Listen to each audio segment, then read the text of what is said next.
सुकुम्बासी बस्तीबाट जति पनि निस्किरहनु भएको छ अधिकांश खुसी हुनुहुन्छ।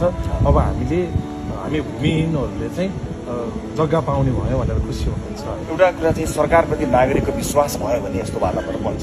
सरकारले केही न केही गर्छ, हाम्रो लागि केही न केही राम्रो गर्छ सरकारले, ठिकै छ त, सरकारले व्यवस्था गर्छु भनेको छ, हामी विश्वास गरौँ न त भन्ने वातावरण बनेको हुन सक्दछ। नागरिकको विश्वास प्राप्त गर्नु ठुलो कुरा हो। सरकार त बन्छ, सरकार आज मात्र बनेको होइन, दुईतिहाईको सरकार पनि बने ढले भइरहन्छ।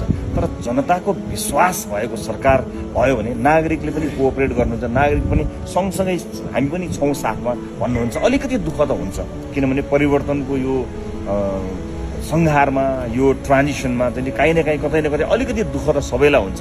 तर त्यसले दिने नतिजा, भोलिको पुस्ताले पाउने जुन एउटा नतिजा छ, हामीले त एउटा चुनावबाट अर्को चुनाव हेर्ने होइन नि, हामीले त एउटा पुस्ताबाट अर्को पुस्तामा जाने हो।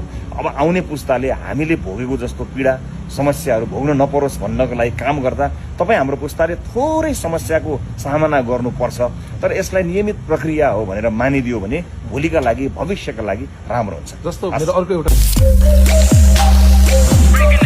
एक्सट्रिम एनर्जी ड्रिंक नेताका रूपमा तपाईँको घरमा पुग्न नसकुला, तर नीतिका रूपमा राष्ट्रसभाको नीति, वर्तमान सरकारको नीति तपाईँको घरमा पुग्नेछ। त्यसले तपाईँहरूलाई अन्ततोगत्ता सहजतामा लैजान्छ।